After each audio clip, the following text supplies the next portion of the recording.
Hello, Avalor. Welcome back to another episode of The Midget Within, your podcast resource for all things Elena of Avalor.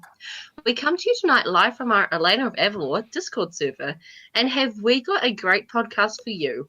We're going to be discussing the most recent episode, Two Left Fins, a character spotlight on the most handsome Serena Marzel, a comparison between the previous Royal Retreat versus the new Royal Retreat, an Elena of Avalor guest voice list, and where you may have heard the character voices from before, and a name analysis. So stay tuned as we have an amazing episode. Oh, that reminds me, before we kick things off, I just want to bring up the most recent Annie Awards outcomes. And even though Elena of Avalor didn't win for their amazing song and the beautiful Song of the Sirenas, all of the crew won in our eyes. Yes. So thank you so much for doing what you guys do. You have stolen the hearts of millions of viewers. Hashtag Let Elena Win 2020. Woo! Yes. You can do it, crew. Okay, joining me in our discussions tonight are our podcast princesses. Hi everyone, it's Chrissy from New Zealand. Hi, I'm Jenny from Southern California. Hi, I'm Amelia from Oregon. Hello, I'm Georgia from Greece. And I'm Becky, coming to you from Germany. Woohoo! Thank you, girls. Okay, all I can say is wow, what a funny, sweet, adventurous and inspired episode Two Left Fins was. And how could I not mention Prince Royce's gorgeous vocals in that beautiful song? Let's start off the podcast tonight by jumping in and giving a quick overview on the new episode. Becky, take it away. Thanks, Chrissy. So really, we're going to go through the whole episode in our highlights, but I really wanted to just point out the timing of the episode. So at the very beginning of the episode, it looks like Two Left Fins has Elena back in Nueva Vista. Like, does this girl ever go home, or is it just perpetual vacation?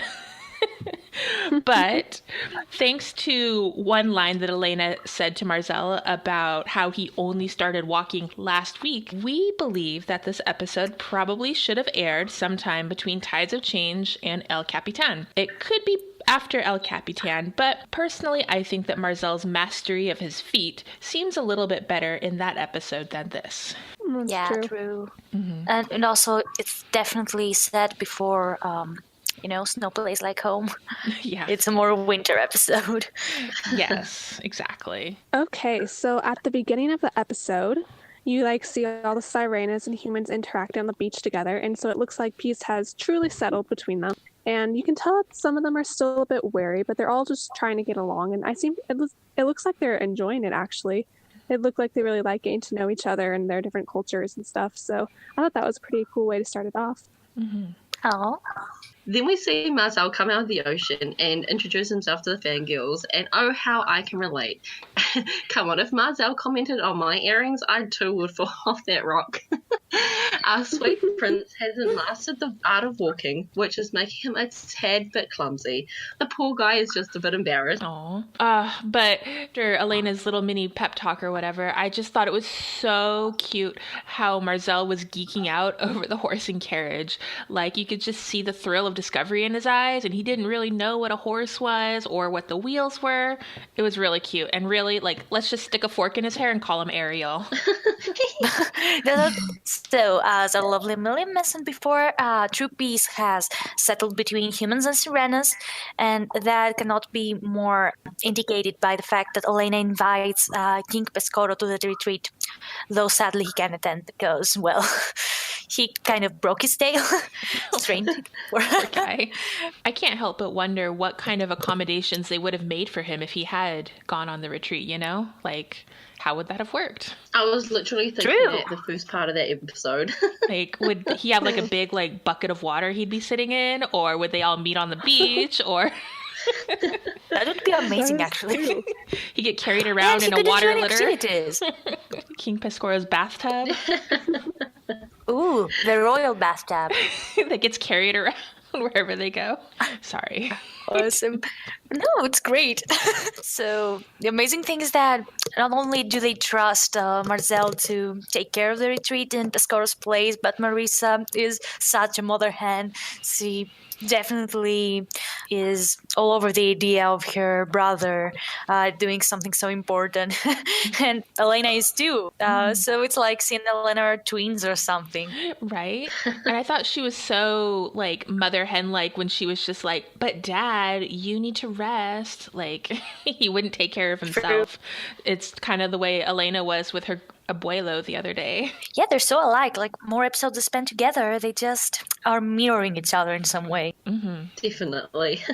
And then, of course, we see Marzel have a mini freak out about showing the other rulers that he is worthy enough to be accepted, which leads us into the part of their world, Little Mermaid, Elena of Avalor version of that song.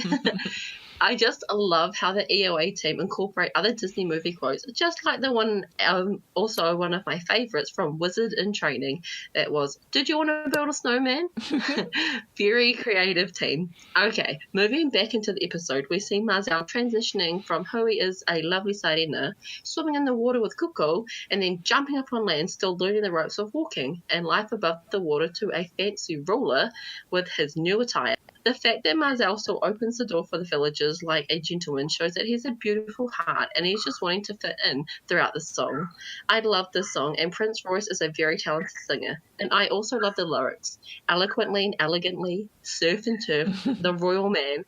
Such a sweet and beautiful song. The writers of the show, and especially the songs, put so much thought into them. It's such a joy to listen to them and watch them come to life. After that beautiful song, we see Marzel spring onto the screen in a horse-drawn carriage with a whole new look. Fancy clothes, a fancy accent, reminded me of Pocahontas too, when she traded in her tribe attire for a fancy ball gown, trying to show everyone that she is wanting to be like them. Marzel is wanting to be fancy to fit in to show everyone that he can be a ruler. His fancy attire is very similar to Alonso's with the colours, the ruffles, and the whole feel of the outfit. Minus the hat. Oh, that hat. It's a Huffle hat. Well, to be honest, Alonso is the fanciest prince we've met so far. True that. Marzel should be called Fancy Marzel Clancy from this quote. And on land, I walk on these appendages. That's fancy for legs. Oh, honey, and Elena is great line. so not impressed. It really is. All right, so it's time for our new fancy Prince Marzel to meet the kings, which are none other than the kings we already met in the previous royal retreat, their first appearance in season 2, and actually the second appearance in the whole show. So we got King Raja of Naporna, King Lars of Marswick, and King Joaquin of Carissa. I thought it was really interesting how all of these kings showed up in their like royal outfits, you know, very nice jackets and sashes and things like that. And then Elena's like hanging out in her jeans and t-shirt. Well, she's a teen, so she's got some leeway. Yeah. But They're royal jeans and t-shirts. this is true. This is true. I just thought it was a good comparison between Elena, you know, being herself and Marzel not. Oh, that's a great point. And obviously these kings don't care. They're way more chill than they look. I really love Elena's adventure outfit. Like, I would wear that 24/7 if I had it. Oh, absolutely. It's so cute. And it looks really comfortable too. And those skinny jeans, oh my goodness. Isn't it? Girl, who said skinny jeans are comfortable? We cannot agree on that. Elena is just making a statement. She sure is. So the king's favorite activities, they were very athletic. I thought that was really fun. I mean, we have horseback riding, ola ball, rock climbing, and can we just take a moment to talk about how Raja is like a ninja? Absolutely. Sprightly for such a little guy. It was hilarious. I really just like he got off the boat like doing a handspray. Yeah. And then King Lars is probably even clumsier than Marzel. So I thought that was like really interesting too.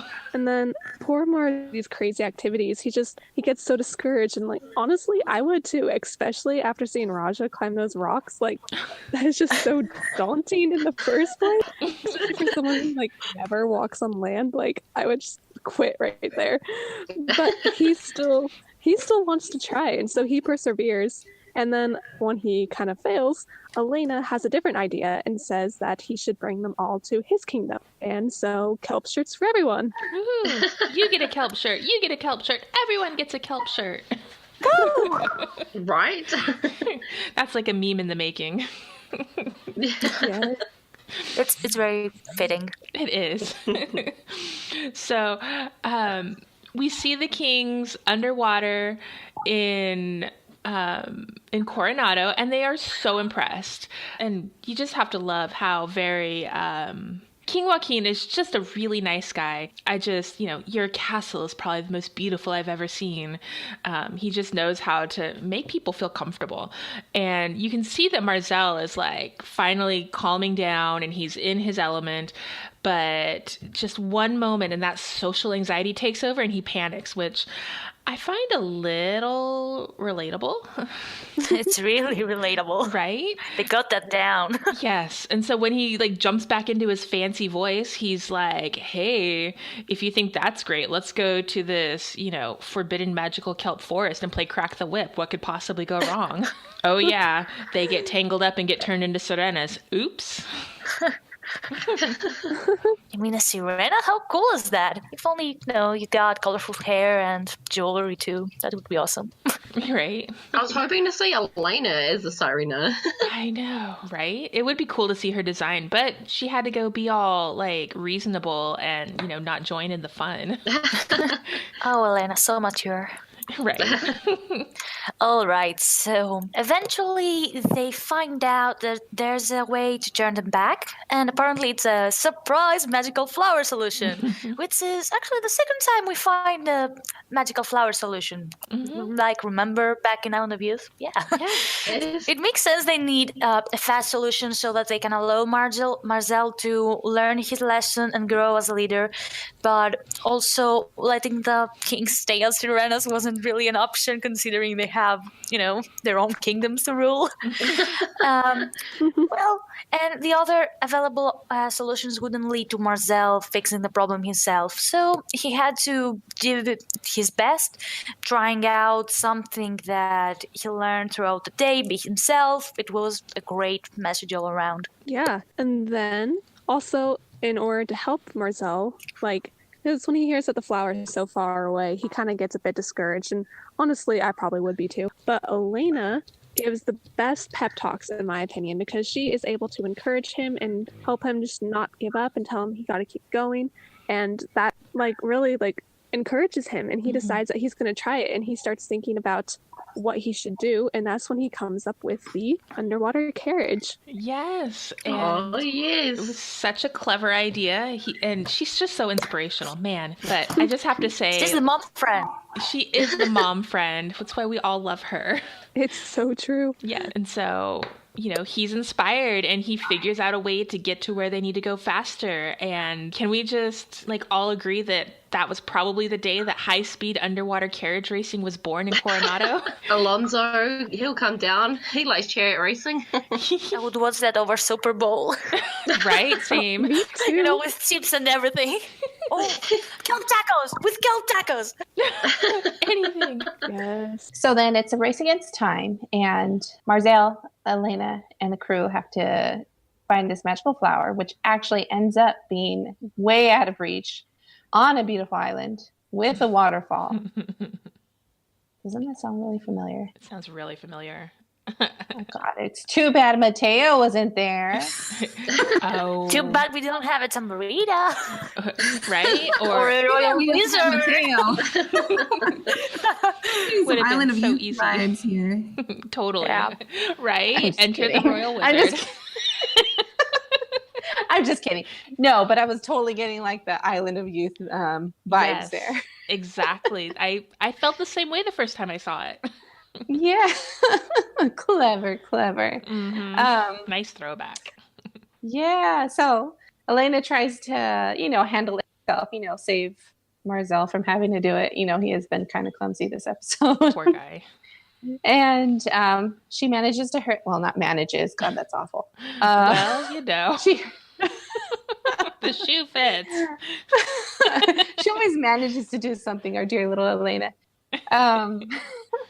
She hurts her ankle. Yes. And, it turns out it is up to Marzel to, overcome his fears and save the day.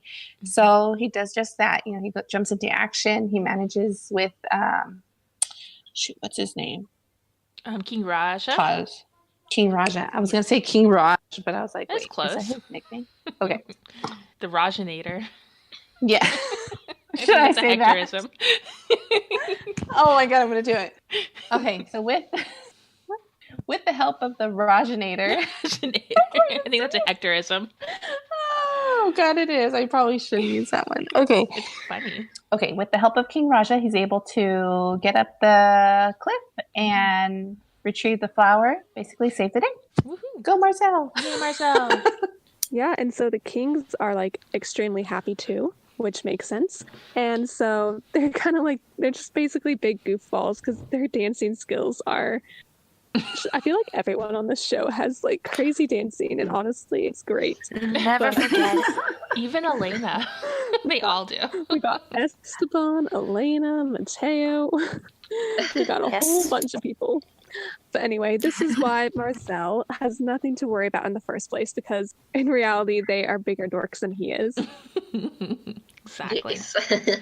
It proves he shouldn't have worried in the first place because they were very accepting and all. So in the end, not only does he save the day, but once he makes it back to his father, he realizes he's actually made his father proud. And I just have to say, like, this isn't the first time Elena of Avalor has managed to get us really teary-eyed over like a parent-child moment. Oh my gosh, yes.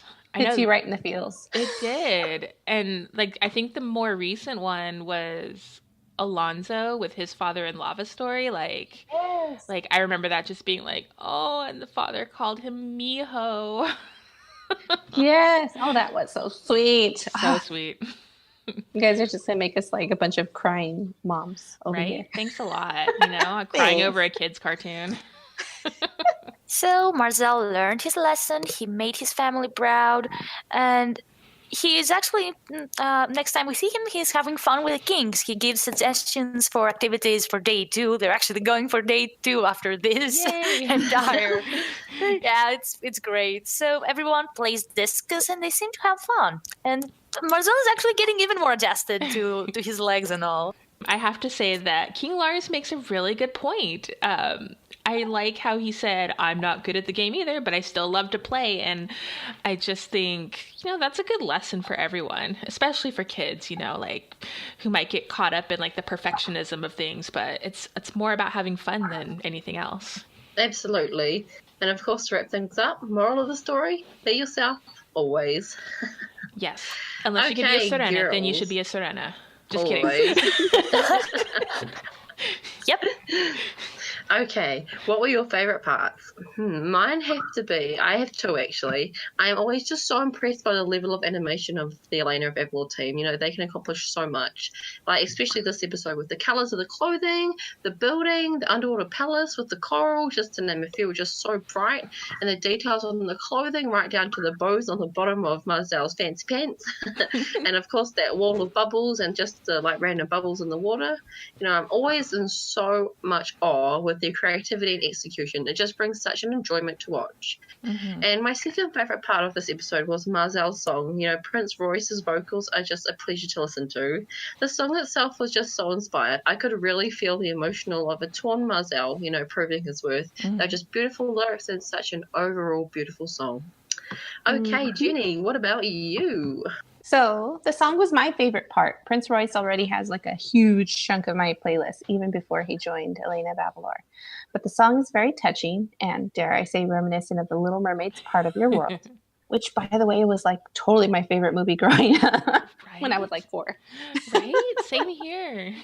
But seeing the animation and the movements and just the overall just aesthetic of the song, it just made me, totally enjoy it the most. Oh, that's awesome, Jenny. Okay, what about you, Amelia? All right, so I kind of had 2 favorite parts as well. The first being just Marzel and his crazy accent and behavior to try to impress the other kings, which to me was both hilarious and also totally embarrassing for poor Marzel. Like, I was experiencing secondhand embarrassment on his part the whole Poor time. Same. Yes. I kept cringing, but it was also just hilarious. And then probably my other favorite part is at the end, I guess, and kind of the beginning too. And just seeing the Sirenas and the humans getting along so well and proving that peace between them is possible and overall a really good thing. Mm-hmm. Aww, absolutely. Yeah. Aww. All right, Georgia, what about you? Well, considering that you pretty much have summed up the best parts of the episode, I think one of the things that I love about this one is that it's obviously a more lighthearted episode. It seems like we're going to continue on with a bit more emotional episodes and more plot-driven ones, or where they're leading up to a finale. So it was nice to return back to Coronado and Nueva Vista for just this fun adventure with Marzel and his family. Yes. That was, yeah, definitely. Okay, Becky, what about you? I have to say that my favorite part was the visiting kings in general. Like, I really like these three goofballs. Like, they're just such nice guys. And I love how kind and compassionate they are, how they just sort of roll with the punches. They're super flexible. They don't get all like uptight or whatever about all the changes, or and they're really welcoming to Marzel. Though I have to say, King Raja was so cute with his whole like, oh my god, they're gonna sink our ships, because that was kind of his line back in Royal Retreat. So and we see just a little bit more like development of their characters, so we have a little bit more depth to who they were, which is kind of cool because we haven't seen them since early on in season 1. So speaking of them, before we move on, I wanted to talk about the fun parallels that I noticed between Elena's experience back in Royal Retreat and now. And I think it's really interesting that we can compare Elena now to Hector then, but we could also compare Elena then to Marzel now. So starting with Marzel versus Elena as, the new guy in town, it was interesting how both were intimidated by the prospect of fitting in with the new kings, though clearly Elena less so than Marzel. Both tried to impress the kings with a grand entrance. So Elena wanted to fly in on her fancy Jacquin. Well, she didn't call him fancy, but he said, I am one fancy Jacquin, which I thought was super cute.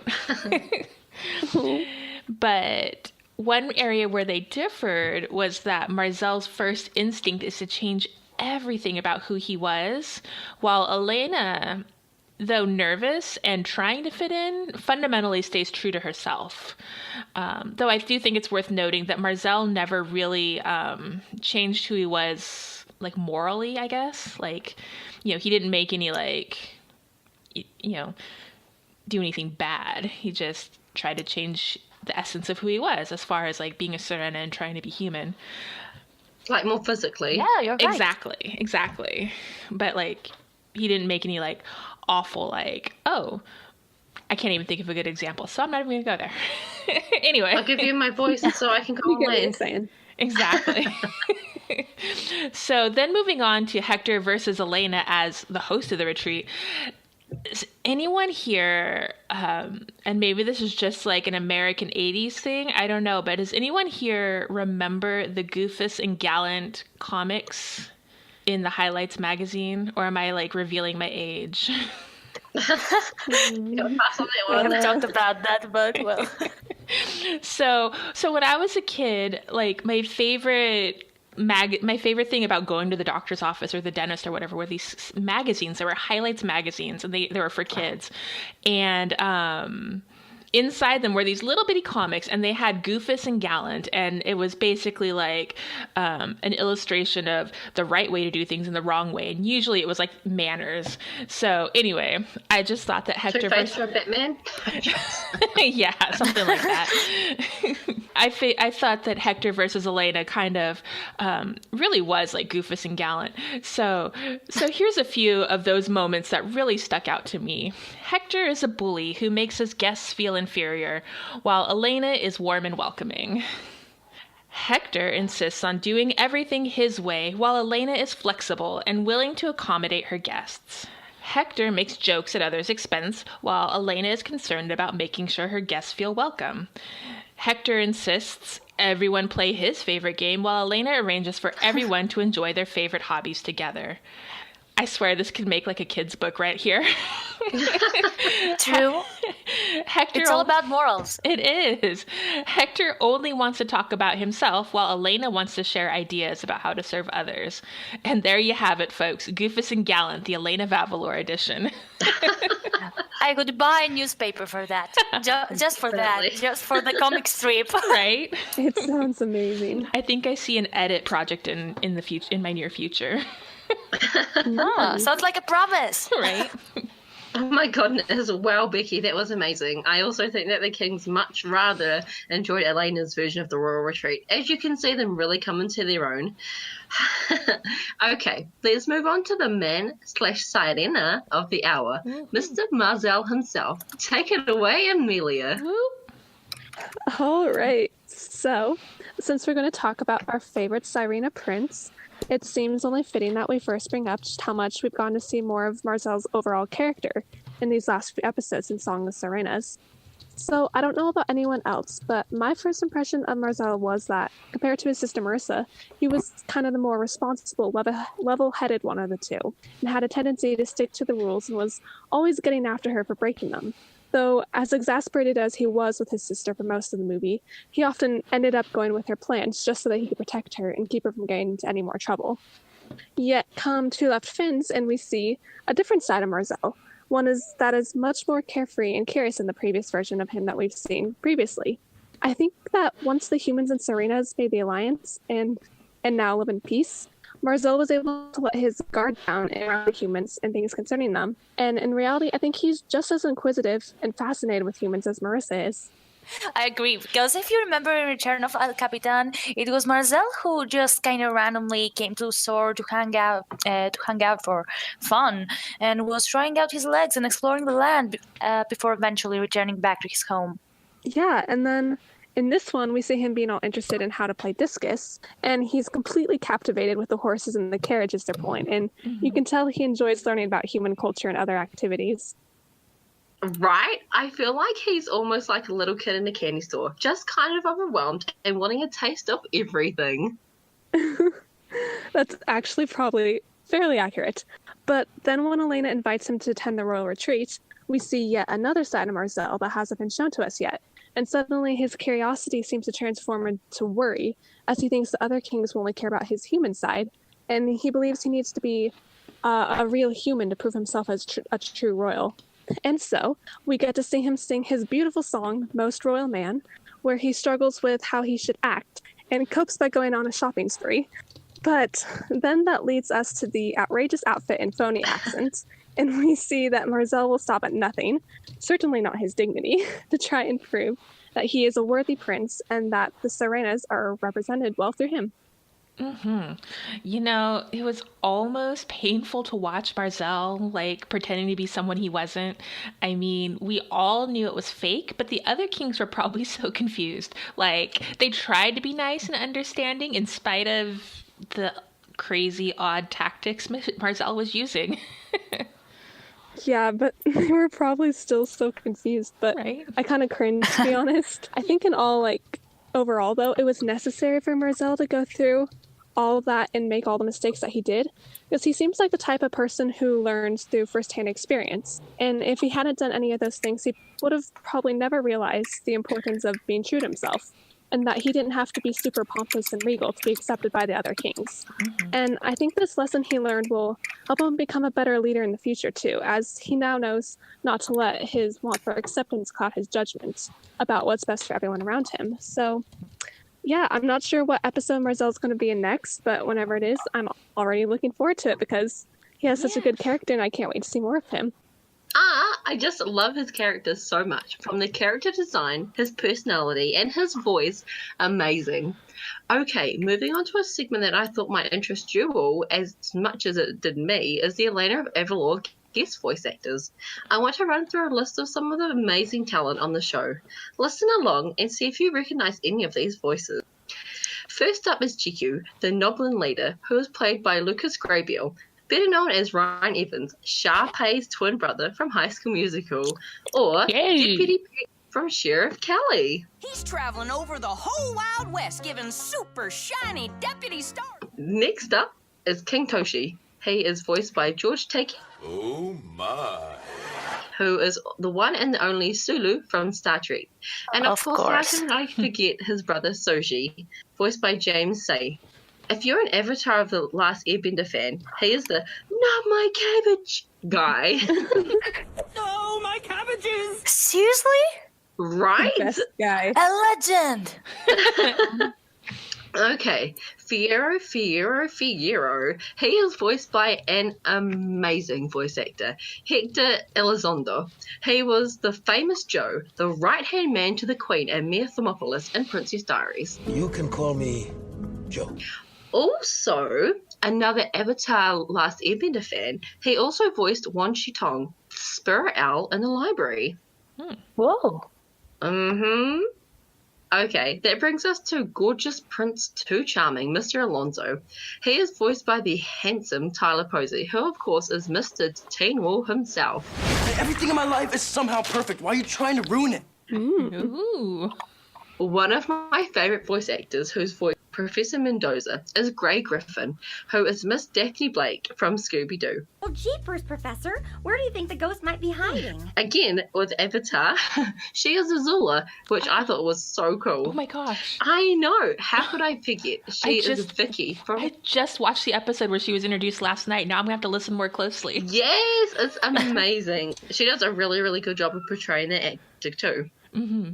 Okay. She's a great voice actress. Absolutely.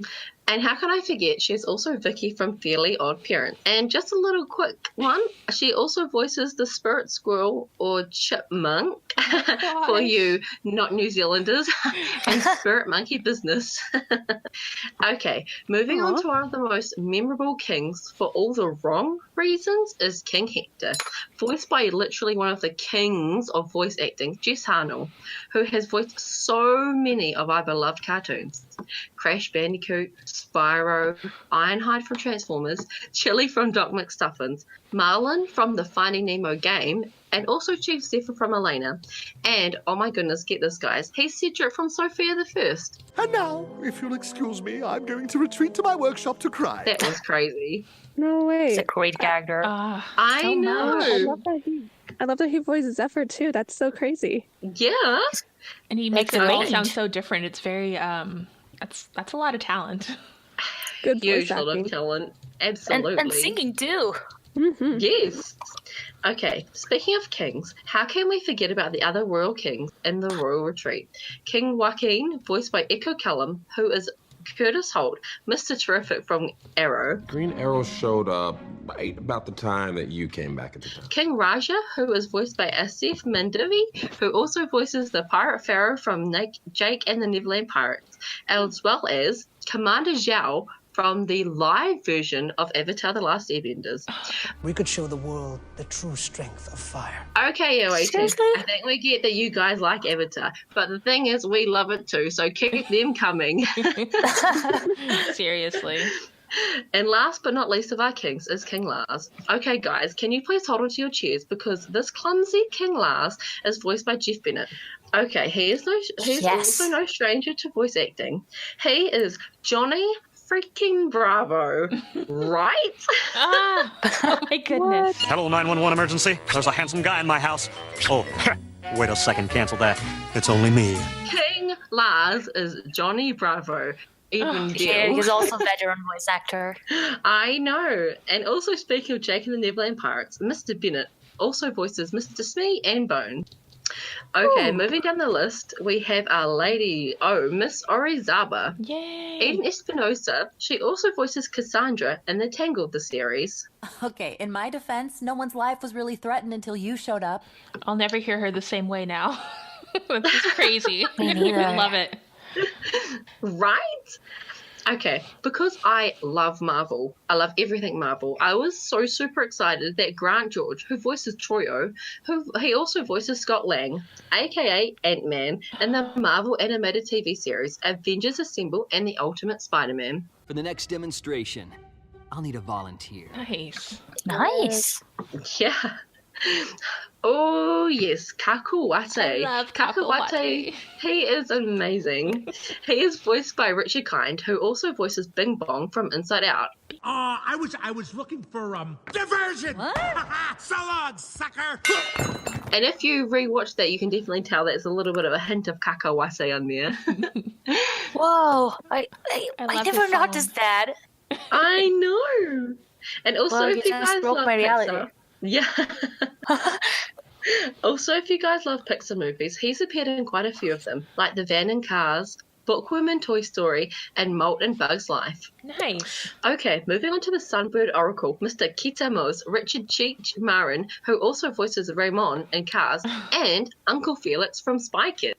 Well, welcome back, Junie. Says here you were reinstated. Nice. Yes. Great voice. Spy Kids represent back in the day. Yes. My entire childhood. Right? Same. Ooh la la la, Antonio Gama, voiced by one of the most famous Mexican actors, Mr. Danny Trejo, who is Mr. Machete himself, as well as Rosa Diaz's dad in Brooklyn Nine-Nine, as well as Uncle Machete, also from Spy Kids. Cell phone, internet access, satellite TV, you name it. That baby will do everything but tell you what time it is. Yes. All the Spy Kids in one. So much Spy Kids. Spy Kids. Avatar and Spy Kids. Okay, guys. Oh my gosh, I fell off my chair when I found out the next voice actor for Captain Chaloya, aka Kari Payton, was King Ezekiel from Walking Dead. It pleases me to see you up and about, Carol. I am King Ezekiel. Oh my gosh. I know. I was listening to that voice and I was just like, you sound so familiar. Where have I heard you from? And lo and behold, King Ezekiel. Nice. Okay, Amalai. Oh my goodness, my favorite OG royal wizard. She is voiced by the beautiful Genesis Rodriguez, who also voices Honey Lemon from Big Hero 6. 400 pounds of it. Come here. You're gonna love this. And Perfumer on She-Ra, Princess of Power, with Amy Carrero. Nice. No way. Hey! Yeah. One of our favourite princesses, Princess Valentina, is voiced by Chrissy Fit. Gorgeous name, by the way. Although I'm a bit biased. Just a little Chrissy. She is also Flo from Pitch Perfect and Chi-Chi from Beach Movie 1 and 2. It's always good to have an extra body, just in case one of us gets kidnapped for ransom. Okay. Beach Movie. Oh my gosh. Right? One of our new favourite Jacquins, Dulce, is voiced by the lovely Rosa Perez. Rosie is also Chow from Road to El Dorado. So when you guys are ready to go back to wherever you came from. Another one of our childhood memories. No, that's awesome. Yes. And oh my we gosh, got so many guest actors. I can't believe that. They're so talented. Okay, guys, I think we can all fangirl Tomiko. Her voice actress, Kimiko Glenn, is actually Penny Parker in the new Spider-Man Into the Spider-Verse movie. My name is Penny Parker. How awesome is that? Absolutely. That is so amazing. Right? And she, yes. And also she voices Lena in the new DuckTales TV series and has a beautiful singing voice too. Yeah, she's been in Broadway. Oh, wow. Yeah, in Waitress, the musical. She plays a character named Dawn, and she has her own number, and she's just as cute as it sounds when she voices Tomiko. Oh, this is really amazing. You heard it first. We would love a Tomiko single coming our way. Yay. Okay, our lovely Sardina twins, Marisa and Marzel, also has some very famous voice actors. Gina Rodriguez is Miss Carmen Sandiego. You can call me Carmen. In the new Netflix TV series, as well as Kolka from Smallfoot and Jane from Jane the Virgin. Oh, mamma mia, Prince Royce, aka Marzel. He is a famous singer. Within seconds, you stole my attention. Check out his songs, they are beautiful, especially My Angel from the movie Fast and the Furious 7. Okay, speaking of our Sirena cast, Kuko is voiced by Travis Willingham, who is also King Roland from Sophia the First. I see wormwood up there in the sky. Also, a fun fact that Queen Camilla voice actor Rita Moreno. So now, my little cookie, here is an old-fashioned letter from me to you. There's also Cookie Booker from Carmen San Diego, who has Jenna Rodriguez in it too. Woohoo. Oh, how amazing Nice. these voice actors are, right? So and they much are just talent. absolutely so talented. Mm-hmm. I hope you guys have had a lot of, oh, that's where I've heard the actor before moments. Because I certainly Definitely. have. Yay! Thank you so Okay. much, Chrissy. Woohoo! Amazing. Really cool. Hey, it's just like I was sitting there thinking, man, I have heard that voice before, and I was like, does everybody know who this person is? Amazing. Okay, our lovely Georgia has been doing some amazing research on name meanings and what they mean for our main cast. Take it away, Lady G. Woo! Thank you, Chrissy. So I think it was about time that, with all the symbolism we talked about in the previous episodes of the show, it was about time that we talk about the name meanings. They may be intentional, they may be unintentional, but either way, it's a rather fun topic to talk about. So, with no further ado, we proceed with our favorite princess, whose name I think is... I think you will agree that is more than intentional. Her name is Elena, which is a variant of the Greek Eleni or Elena, which means shining light or torch. It's fitting to the symbolism of the show. I wonder why. We mentioned it in the last podcast analysis by Becky. Elena is the torch guiding her people, a symbol of hope for everyone. Her parents' shining light. She's just amazing. There could not be a more fitting name than that. Gosh, absolutely. Then we got Mateo, whose name is a bit weirder to associate since it's the Spanish version of the Hebrew name Matthew, which means gift of God. Yes, Mateo truly is a gift. I would agree with that. I am not surprised, and I agree. We know that his original name was Marco and was changed during production because Star vs. the Forces of Evil was released and had the protagonist of the same name. So Marco's origin is unsure, but I believe his actual name is even more fitting. It has, the Hispanic roots, but also Mateo truly is a gift. He has the gift of magic, has a natural talent for it, and he's also, however, a valuable ally to Elena, helping her overcome magical mishaps and dangers. Definitely. Then we got our favorite captain of the Royal Guard, Gabriel Nunez. Gabriel is also a Hebrew name that means God is my strength, which is a pretty accurate name considering Gabe's main trait is his physical strength as a guard. However, he's also a strong leader that inspires his troops and cares for them. He has courage and a really strong spirit, and I think that's what defines him the most. As we saw in the course of El Guapo, he was the fastest, he was the strongest, he deserved to be the Royal Guard, but however, he chose to help Rico because his kindness and his soul is much stronger. Oh, Georgia, that's gorgeous. Oh, thank you. Then we got Isabel, which was kind of a difficult name because it is of Hebrew origin also. It's from Elizabeth, meaning God is my oath. I don't know what you make of it. But it is a variant of a very royal name, and it's very cute for a little girl like Isa. However, you could associate it with the fact that Isa is trustworthy and one of Elena's biggest sources of support and strength. Their sister promises are something that is keeping Elena going forward.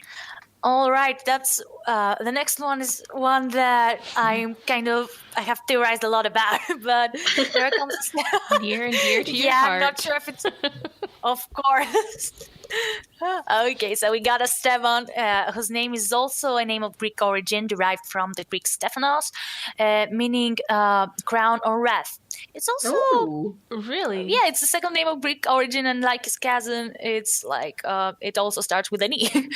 So I don't know if that's intentional, but so crown is that like why they put crowns on his underwear in Island of Youth? Oh, that's possible. Oh my gosh! I wouldn't be surprised with the detail of the show. Right. I guess we can all agree that it's a rather ironic name, considering he tried to steal the tiara to keep his past a secret, and his past efforts to prove his worth against Elena in the first episode. Remember how he tried to undermine her a bit. An interesting thing, though, is that Esteban is, in a way, the crown. Let me explain. We're going theory territory here, but when he took Suriki's side, he enabled her to take over the kingdom and thus the throne. And only when he switched to Elena's side did the revolution end, enabling Elena to get her kingdom back. He was also the one to announce her rule to the people of Avalor.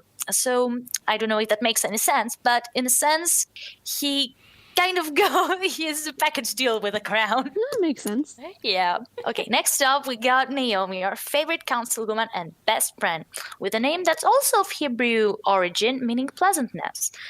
Which is quite ideal, considering she's always the one to reply with a joke, snarky or light-hearted comment with her friendly teasing, lightening up the mood each time. This is true. Right? Unless you get on her bad side, then she's pretty much the opposite of pleasant, and y'all better watch out for crossbows. Absolutely. Good things is also an optimist, trying to find a solution for any kind of problem thinking out of the box. So I think you're on her good side, unless you anger her. All right, next up, our favorite abuelo, Francisco, from the Latin name Franciscus, which means Frenchman. Rather funny, huh? I guess French people are known for their culture and the arts, which is very nice for Francisco's romantic, musically inclined soul. Keep on rocking, abuelo. Absolutely. Whoop, whoop. I think it's also interesting to note that the name Francisco is sometimes translated as free one in addition to Frenchman.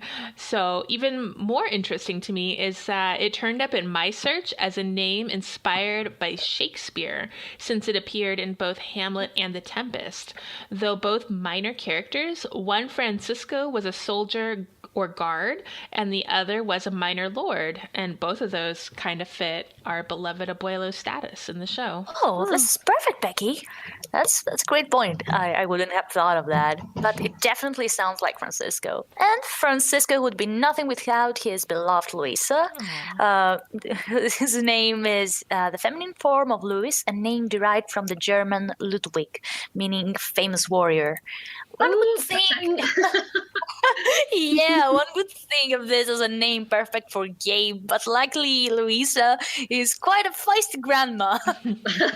She is. She's supportive and strong for her family, having gone through the death of two of her daughters. Is also tough as nails, all about coats, and her temper. Better not mess with Abuela. She's sweet and her food is delicious, but she does have a warrior inside. Especially in that Oliver game. Right? Heck, oh mama. My goodness, do not cross She's her. gonna take that trophy. And finishing off, we got our beloved Sirena siblings, Marisa and Marzel.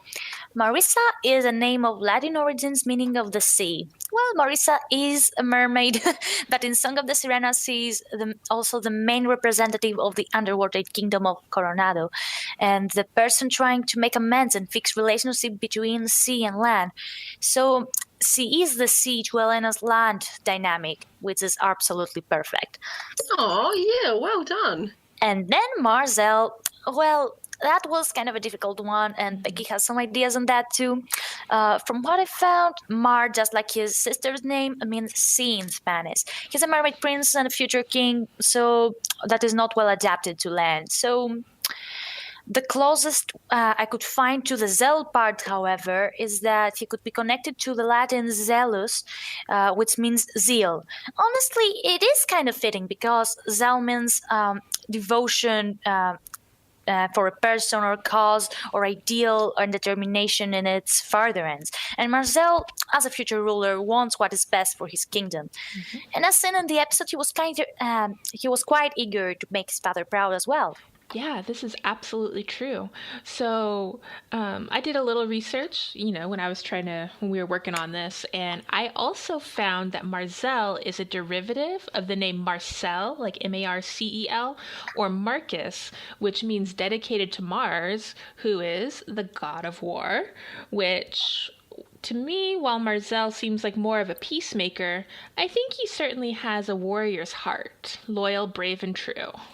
Yeah, he will sure defend his kingdom if he needs to, as seen in the movie. Yep. Thank you, Becky. Oh, thank you, Georgia and Becky. I just love how the study and names are based off the ocean. Very cool. Okay, let's move on to the upcoming episode. Moving on up. We had some amazingly crazy speculations on what this plot could be.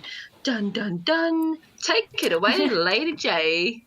So we are so excited for the new episode that's coming up. Moving on up.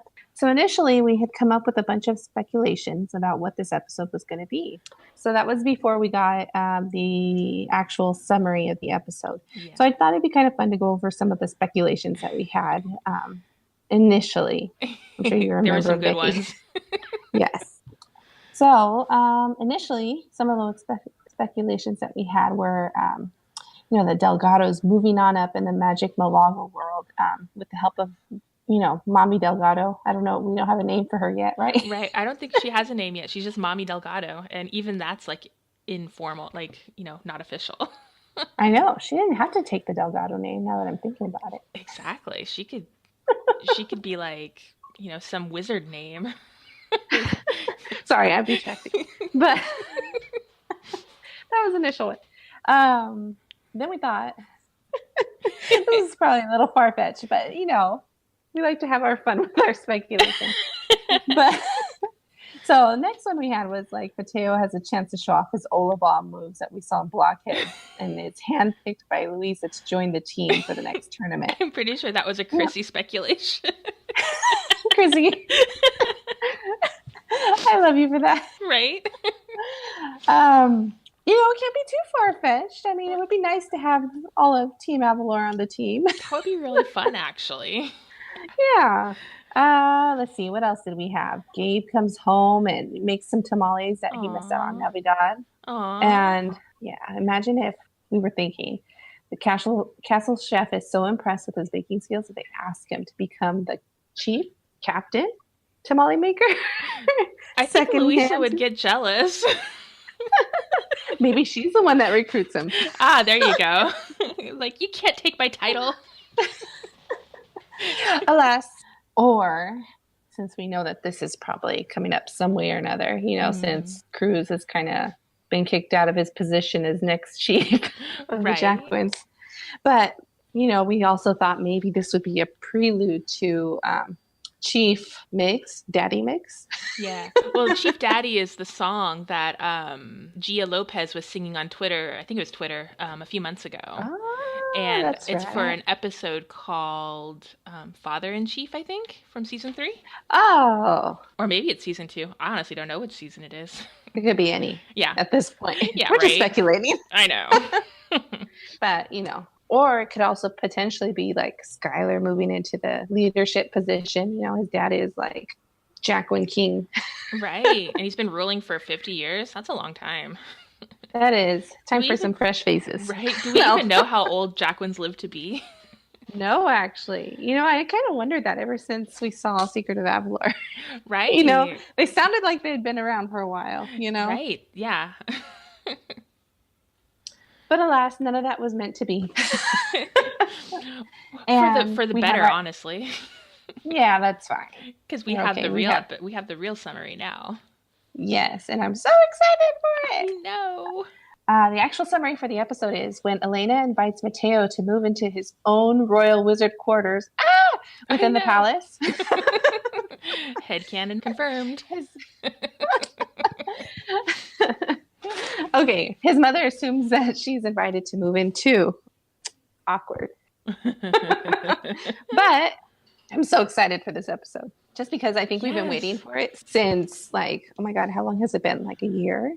Oh, I know. God, 2 years? More than a year. No, not 2 years. It's been at least a year and a half, because it was when you and I first started talking and you were drawing that Rafa and Mateo baby picture that Craig Gerber tweeted about, basically an episode that was going to explore their relationship at the end of 2018. Yes, exactly. And we've been waiting ever since then. No, we're finally getting it. Yes, insert meme. It's been 84 years. It has. We've been waiting. It feels that way. But yes. Yeah. Yeah. So I'm so excited for all the mommy-son feels that no doubt we're going to get with this episode. I'm kind of curious to see how this one's going to play out. Right. You know? Like what kind of also just like awkward funny moments like, Mom, you weren't invited. How is that going to go over? Can you imagine? Who's going to say it? Right? Who's going to be the one to break the news? Be Elena? Rafa? Maybe it'll be Naomi. Yeah. Naomi's good at saying things straight. Yeah, she's pretty good about being blunt. So. All right, so we all saw how like attached Mateo was to his mom with no place like home. So I'm kind of curious, if he's even going to want to. He better want to. Right. Yeah. I'm just kidding. I'm not kidding, but yeah. I think it's going to be hard for him, but I think it'll be good growth for him in the end. Like he's 18 years old, and so, every kid has to, have that step, and it's so relatable. It is. Ultimately, we got to let those kids spread their wings. Right? And fly. Yeah, coming from a couple of the mamas in the group.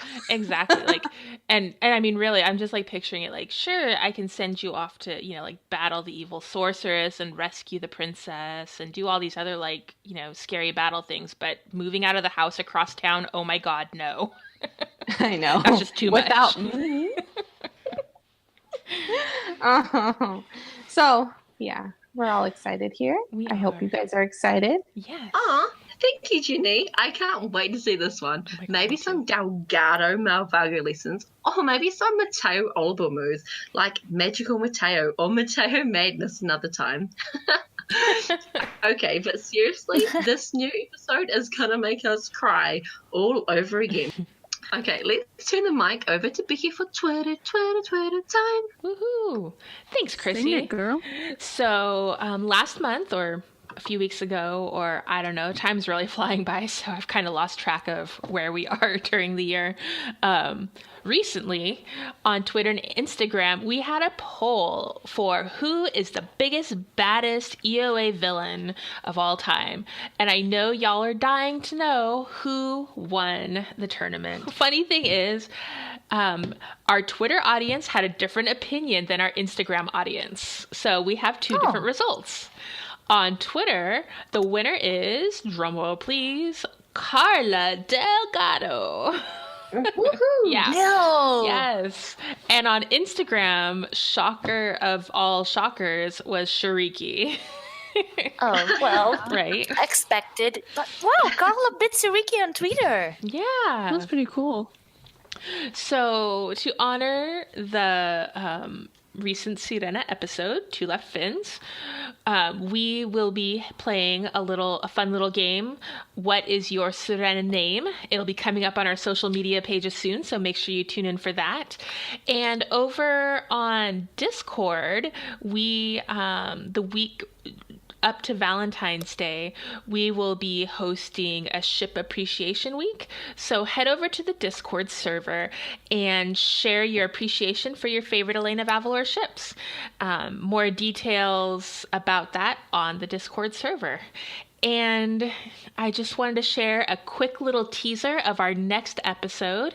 We have a Valentine's appreciation episode. We'll actually be releasing that in the next few weeks. And the theme is ships, nothing but ships. So tune in for that, where we talk about our favorite Elena of Avalor ships and other Valentine's Day related things in that episode. We're super excited to share that with you guys. And we'll also have some guest commenters from throughout the fandom. So you won't want to miss this. Quick footnote. We do not mean like the Wayfarer or such ships. We mean actual ships. Yeah, we're doing this bold move. we will also define ship and all that other fandom terminology in the episode. So yeah. You don't want to miss that one. Nope. All right. Thank you, podcast princesses, for being so awesome. We really can't wait to show you what we got in store. So thank you to all our listeners for all over the world. You guys are amazing. We can't wait for you to join us next time. And do not forget to follow us on Twitter and Instagram in between episodes for more discussions, fun games, and resources you don't want to miss. Your feedback is also greatly appreciated. Until next time, wings up, amigos! Bye! Bye! Bye, guys! Bye!